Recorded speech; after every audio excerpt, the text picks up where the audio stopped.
I'm psychologist Dr. Alexis Moreno.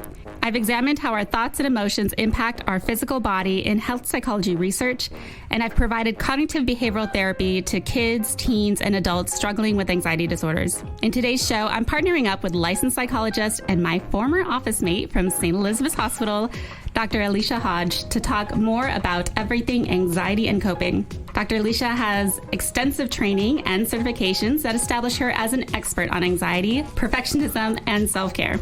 You have anxiety and coping questions? We have a combined 6 graduate degrees in clinical and applied psychology. We'll be listening to your questions and sharing our professional and personal insights. Welcome to Wit Reason, hosted by psychologist Dr. Alexis Moreno. Dr. Moreno brings her expertise to providing smart and practical explanations on human behavior by interviewing diverse health experts regarding today's ever-evolving life and culture. Listen as Dr. Moreno answers questions by DC residents on everything from love to hardships, turning social science and research into relatable, accessible, and useful information you can use. Listen now as Dr. Moreno brings a little bit of positive mental health to your day. As human beings, we experience a range of emotions, some of which can feel really uncomfortable: fear, worry, nervousness. But sometimes these experiences become so problematic that they require professional intervention. Dr. Alicia, what are some of the reasons people seek psychotherapy for anxiety?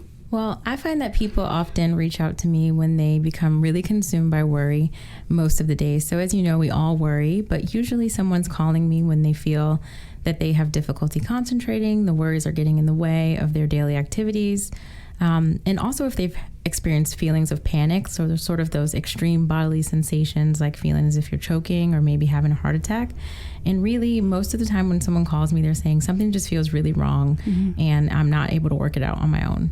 Okay, so it seems like the people that are going to you have a very clear understanding that this is going to the extreme, that this isn't just regular worries and fears, but it's come to the part where they're struggling physically. Out there, when we're asking people questions about stress and anxiety, there still seem to be a lot of misunderstanding and confusion around what actually qualifies as regular anxiety, stress, and then what qualifies as anxiety disorders. So let's go ahead and break it down. Can you tell us a little bit more, at least physically, what is going on with our brain and our body when we're experiencing really intense anxiety? Yeah, so I think it's important to know first that anxiety is just a natural, normal, and even useful sensation that we all have. However, there are times when our brain, when you think about what anxiety feels like, it's a fear response, and it goes out of proportion to what the actual situation is. So the example that I like to use a lot of times is that there's a little part of your brain called the amygdala, and it is there to protect you. It's meant so that, you know, when you stand on the edge of a tall building, you don't go over the edge. But oftentimes what can happen is that in the event of, for example, there was a tiger in the room, we would all need to just get up and run. We don't have time to think about it. And that's the purpose of anxiety. But if you can imagine, if you feel that way about giving a presentation at work, that's not necessarily the best time for you to not to be able to think. So our fear response is created to override the part of our brain that helps us to think and sort of rationalize. So when someone is really experiencing extreme anxiety, this is the reason why when you tell someone calm down, it doesn't work. Right. Because they're not able to think through it. Okay. So our brain is doing what it's meant to do. It's just out of proportion in the moment. Okay.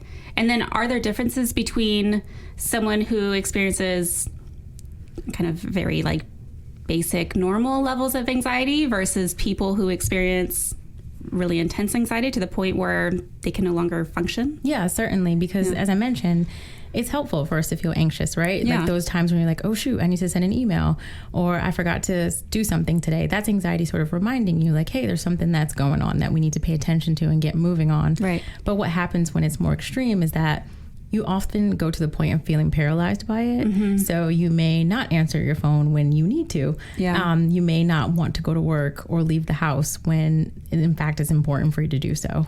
So it's gotten to the point that you're either avoiding or you're stuck sort of in this cycle of constant worry and rumination about something. Okay. So let's break down the different types of anxiety disorders then, right? So there's 6 different types. One of the more, I think, well-known ones would be like generalized anxiety disorder. So when we're looking at how celebrities are talking about their anxiety in the media, one example is Kourtney Kardashian wrote on her blog, quote, "When my anxiety is extreme, it feels like my body is constantly burning calories all day long. On these kinds of days, I try to avoid caffeine, alcohol, and too much sugar. Basically anything that can make it worse," which is really smart on her part. So a lot of people focus on the physical sensations attributed to anxiety. What else is going on for people when they're working through generalized anxiety disorder? Yeah, so I would say a lot of it, in addition to the physical sensations, is also that internal sense of worry. A lot of people, the best way that they describe generalized anxiety is, even though I can say everything is okay right now, I am constantly waiting for the other shoe to drop. So oftentimes it's just this preoccupation or this sense of, I don't know, something just seems like it's going to go wrong, or something might be going wrong right now, and I don't know what that is. So they're sort of searching and looking for what that thing is. Okay. Or on alert, like maybe my finances are going to be in trouble. But it's a lot of just internal, just preoccupation and worrying. Okay. Lots of worrying going on there. Now, another one is panic disorder. A number of celebrities have openly shared their experiences with panic attacks. So a really powerful statement that I found was from Sarah Silverman in Glamour. And she said, quote, "People use panic attack very casually out here in Los Angeles, but I don't think most of them really know what it is. Every breath is labored. You are dying. You are going to die. It's terrifying. And then when the attack is over, the depression is still there." So how do you explain panic attacks to people and the role they play in someone actually having a panic disorder?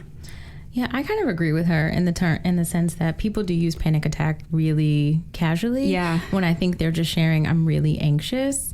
But really, panic is the highest state of anxiety at its max. It's when your body is sort of revved out.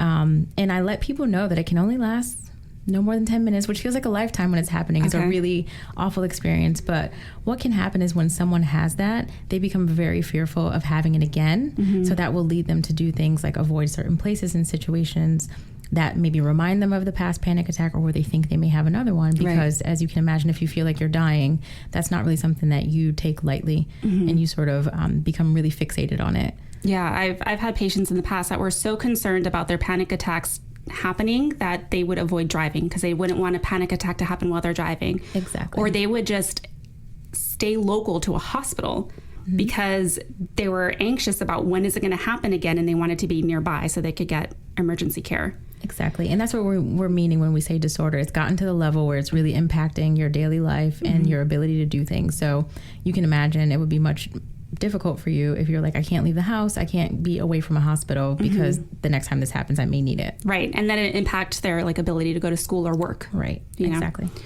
Okay. Now, then there's also phobias. That's another type of anxiety disorder.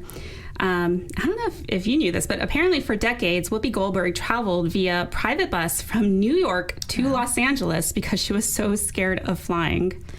So have you worked with people who've experienced intense fears about certain objects or situations? Yeah, I have. This is actually the beginning of my training. When I started getting into anxiety work, I was doing a lot of phobia work. And there are many people with phobias, especially about flying. Yeah. And I thought it was really cool. I worked at a place where we had a simulator where you could go into a pretend flying situation. So the way we treat individuals was to gradually get them used to certain situations, whether that was through talking or imagining it, or even being exposed to it. So if you are afraid to do something like be around bugs, first we would talk about it, we would look at pictures, but the whole point is to eventually get you to the place where you could at least be in the room for a few minutes with a bug. Of course the goal is to touch it, but the reality is it's not that fun to touch a bug sometimes.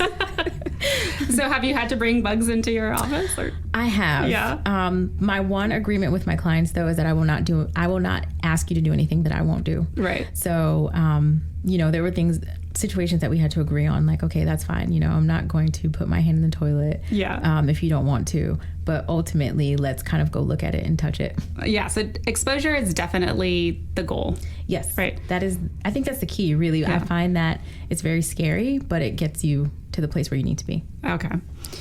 All right. And then another one is social anxiety disorder. And this is different from the other anxiety disorders. And we'll get to talk about that a little bit more. So BuzzFeed quoted Jennifer Lawrence's interview with a French magazine about her anxiety as a preteen. And the quote was, "When my mother told me about my childhood, she always told me there was like a spark or like a light in me, a spark that inspired me constantly. When I started school, the light went out. It was never known what it was, a kind of social anxiety." It's a pretty vague description. To me, losing a spark can mean a lot of things, even like potential trauma or something. I agree. Yeah. So can you give us a better understanding of social anxiety? Yeah, I think this is a good one to talk about because oftentimes we think just being shy is social anxiety, and that's not quite it. Oftentimes people who are socially anxious are really swept up in their thoughts and worried about being judged by others. They're really afraid of being embarrassed. They will ruminate, meaning they will think a lot about conversations that they had after they're over.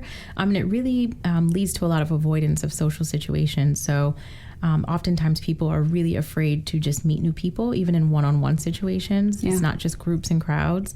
And it can be really difficult because, as you know, we're socialized people.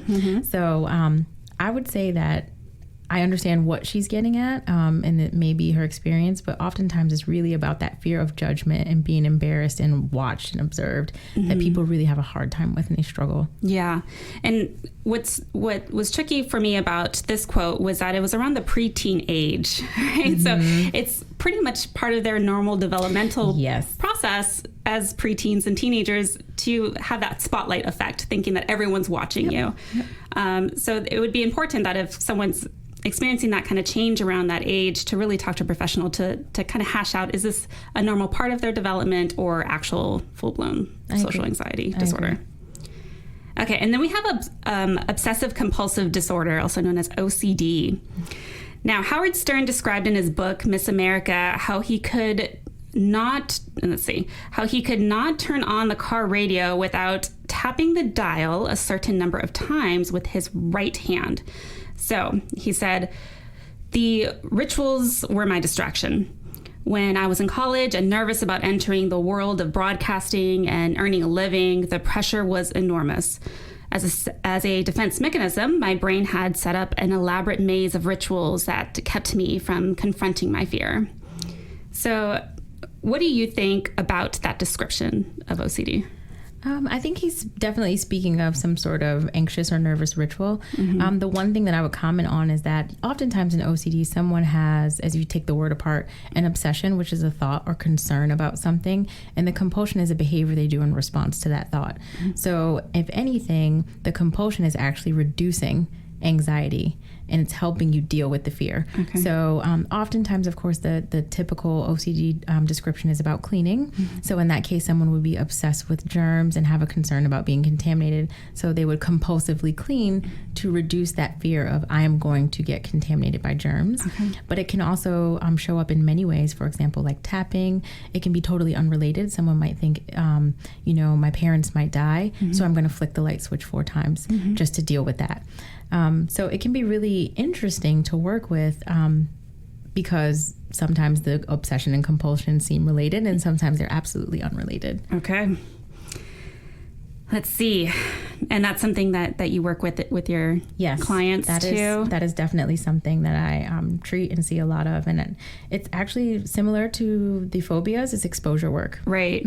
Yeah, I would imagine maybe like the opposite effect where you have a baseline of having to touch the light switch 30 times before you leave and gradually kind of decreasing it. Yep, we decrease. And we also discuss, if you don't touch it, what do we see happen? Is that just a fluke, or could it be that maybe you don't need to? Yeah, so getting through the cognitions as well and the belief system associated with that behavior. Okay, and then post-traumatic stress disorder is identified as under the anxiety disorder category. So while visiting a shelter for homeless LGBT youth a few years ago, Lady Gaga publicly shared, quote, "I suffer from PTSD. I never told anyone that before, so here we are. But the kindness that's been shown to me by doctors as well as my family and friends, it's really saved my life." How do you explain to people about PTSD being a type of anxiety disorder?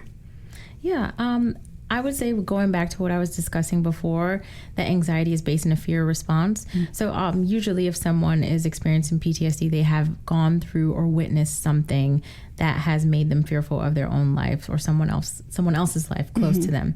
So that being said, because of that fear, they are now re-experiencing that event or very avoidant and afraid to participate in any activity that's similar in any way to that event. So that is the reason why it's sort of falling under the anxiety disorder. It's not necessarily just nervousness per se. Yeah. Again, that's another thing that's used lightly, right? PTSD. Right. But it's really very debilitating and serious. Okay. And just a couple of other questions I had. When we look at anxiety and race or ethnicity, Boston Celtics player Marcus Morris grew up in a North Philadelphia neighborhood. It's described as rife with gang violence, a place that he says has contributed to his anxiety and depression. Morris said in a 2018 interview with ESPN, quote, "At that time, I didn't trust any white people because I didn't know any white people. Honestly, I didn't feel like I could trust anybody, not even the people in my neighborhood who I knew my whole life." Now, we do know that adolescent and young adults experiencing racial ethnic discrimination are at greater risk of adverse mental health outcomes. And the buildup of stressors over the life course can have a total impact on a person's mental health. So how do you address this social reality in your work with your clients? Yeah, even in this quote that he's talking about, it kind of made me think about, like, wow, he probably experienced trauma, which we know will put your brain on high alert for any sensitive situation. So thinking about trust, I talk to my clients a lot about something called cultural paranoia, which is quite normal and functional in that sometimes when we're in situations that are different, when we're dealing with people who are different from our own cultural background, we will have more heightened anxiety and observe the actions of others, or even look for other people similar to us that we can feel more comfortable. So I do let people know that this is reasonable in that it's sort of a survival technique, just like, as I shared, anxiety is something to help us survive. So I do like to sort of address this idea of understanding the impact of race and racial trauma against people and how that may have made them much more sensitive to certain situations or individuals. Do you see a lot of that in your work? I have actually lately. Yeah. I would say that with the things going on in society. Right. And then also imploring people to just look at their own backgrounds and experiences and take a glance at how does that impact them now and what they think about what's going on. Yeah. Yeah. Okay, so as far as anxiety disorder resources, if any of the things that we talked about today you noticed in yourself or in a family member or friend, here's some things that you could do. Dr. Alicia, you have your own practice. I do. HelpMeHodge. You provide in-person, individual, and group therapy. I also read that you also have a women's anxiety management group. I do. Right? And you also offer telepsychology services. Can you tell us a little bit more about that? Yeah, so as you mentioned, the Women's Anxiety Group is for professional women who are experiencing perfectionism issues, worry, and it's nice to be in a group setting to sort of normalize and share those experiences with others. And then I also, of course, as you said, I offer in-person, one-on-one therapy for people who are looking for their own space. Yeah. And sometimes people do both.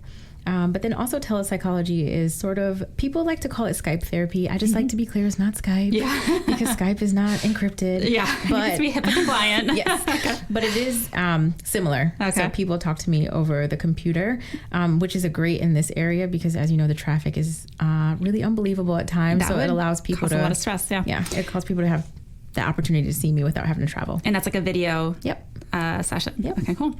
And then if for whatever reason you're not comfortable with telepsychology or you're not in the area, where is your practice? It is in National Harbor, Maryland. Okay, in Maryland. Mm-hmm. And if you're not in the area, also check out psychologytoday.com. You could get education, therapists, psychiatrists, treatment centers, and support groups in your area. And then, of course, review your health coverage for what you'll look for is either mental or behavioral health benefits to see what services are available to you.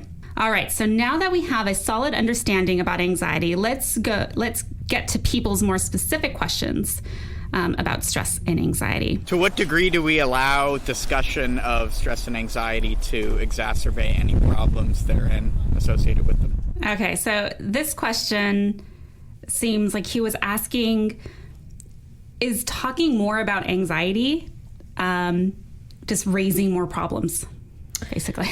It's a good question, and that you do find that people anxiously discuss things without looking for solutions. Yeah. So I do think that discussing anxiety and stress without seeking to be problem solving can be problematic, and it can just set you in a loop of worry that's like, yeah, this is really bad, right? This is really bad. Yeah. Versus saying like, yeah, this is really bad, and what do you think we can do about it? Right. That's probably a better form of discussion.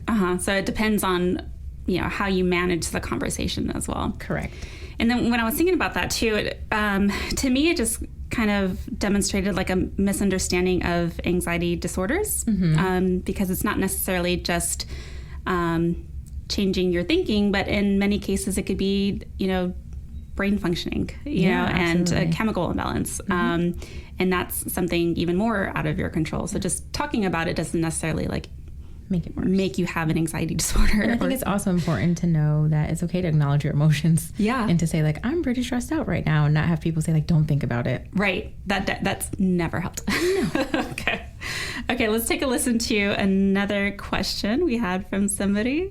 What is the most common question that people ask about stress, anxiety, and how they cope with those? I thought that one was brilliant. So what do you think? What are some of the most common questions? I think the most common question is, how do I stop worrying? Yeah. Because that is actually a style of avoidance, to say like, this is uncomfortable, I don't want to do it. And I let people know that worry is just our brain's way of trying to solve a problem. It's just very ineffective, because you're going over said problem, as I said before, over and over again without looking for some sort of solutions. So I'd like to orient people to say, well, what's the evidence that might happen? So if you're really, really worried, like my dog is definitely going to run away, I say, well, is there any evidence that that's true? Like, has your dog run away before? And especially if the answer is no, I'm like, okay, well, let's think about all the times that he stayed home and how we've kept him safe. Yeah. Because that it's just that your brain is telling you, like, I'm concerned about something. I love my dog. That's really what your brain is focusing on, that you love your dog and you'd hate to lose it. Yeah. So it's okay to worry about your dog, but it doesn't necessarily mean that a thought is going to come true just because it pops into your head. Right. And if there is an experience with, like, for example, the dog running out? Yeah. And if the dog has run out before, again, the shift to be to problem solving, like, how can we keep the dog safe then? Yeah. What are some things that we maybe want to do to keep him or her inside? So, like, let's be productive and proactive. Yeah, put that energy into finding solutions versus thinking of how terrible it's going to be when it actually happens. Right. Okay, let's listen to another question we have. My question is, what are some of the new techniques or new studies that they're performing to study and deal with the effects of stress? All right.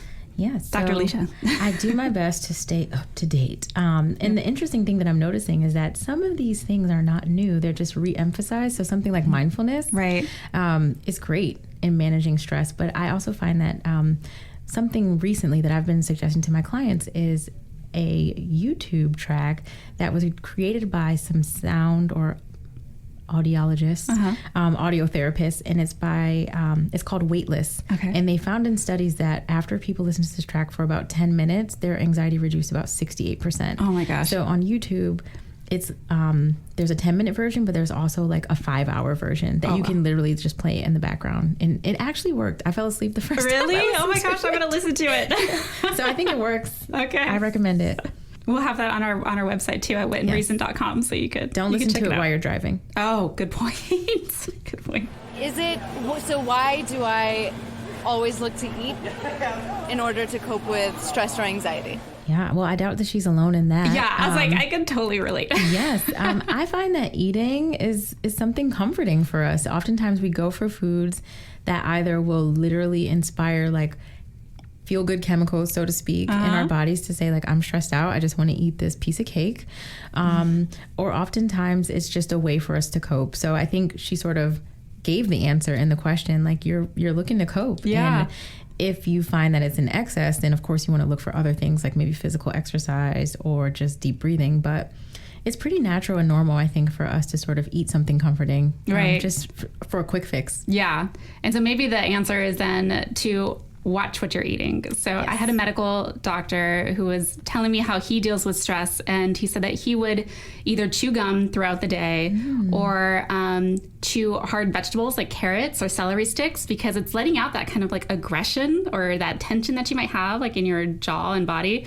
And you're eating, so you're being kind of, you're comforted, but it's not something terribly unhealthy for you. Yeah, I should try that. Yeah. I don't usually pick carrots. Yeah, carrots and celery sticks got me through grad school. Okay, here's another question. How do you best cope with anxiety and stress before it starts affecting your body and in aches and pains and other forms? All right, now this question actually leads us to our next portion. We want to really highlight prevention. So let's talk about prevention with practical tips and amazing resources.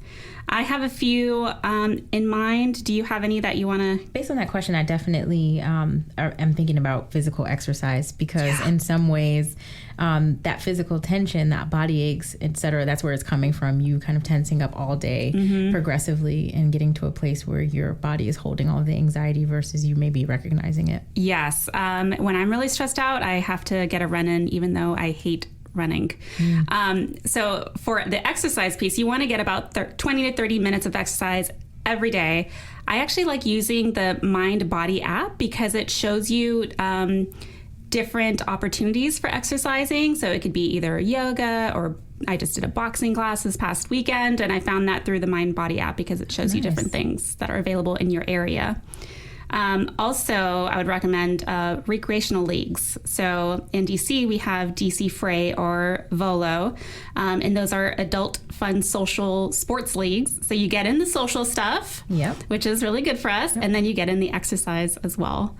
And it's really fun too. Now, as far as like an educational and thought awareness practice, there's the MindShift app, and it has all kinds of stuff about anxiety, what it is, and then it's also really practical in that it walks you through steps and guides you through the process of, like you were mentioning, Dr. Alicia, what are the worried thoughts that you're having, and then how likely are they to happen, and then really going through a more problem-solving path. And then, of course, you do workshops too sometimes, right? I do. So this spring, I intend to have a workshop that emphasizes self-care and stress management. I don't have a specific date yet, but it is in the works. And hopefully attending that will help you from being less tense. Yeah. Where do you usually have your workshops? So actually, it will be held in my office area in National Harbor. Yeah, so we have a space for that. Okay, fun. And then you also have a free self-care ebook, right? I do. So you could check out slayyouranxiety.com, and when you sign up, you get a free self-care ebook, because anxiety isn't just about waiting until a panic attack happens. It's about prevention, and the more you take care of yourself on a day-to-day basis, the better and easier it is for you to tackle a lot of those things. Prevention is huge. Yes. Okay. You can put all of these tips and activities into action today. Visit witandreason.com. That's witandreason.com to get links to the resources we shared on today's show and connect with me, Dr. Alexis Moreno, and licensed psychologist, workshop presenter, speaker, Dr. Alicia Hodge. Did you hear something on the show today that you relate to on a personal level? Share your story. Send us your recording on witandreason.com, and we may be able to post it on our Anxiety and Coping show page to help others struggling with anxiety. A special thank you to DC Radio, and of course to all of you for listening. Stay posted on Instagram, Facebook, or Twitter at Wit and Reason and DC Radio for our next show. I'm Dr. Alexis Moreno. Let's keep the conversation going.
You've been listening to Wit and Reason with psychologist Dr. Alexis Moreno. For more information, visit witandreason.com.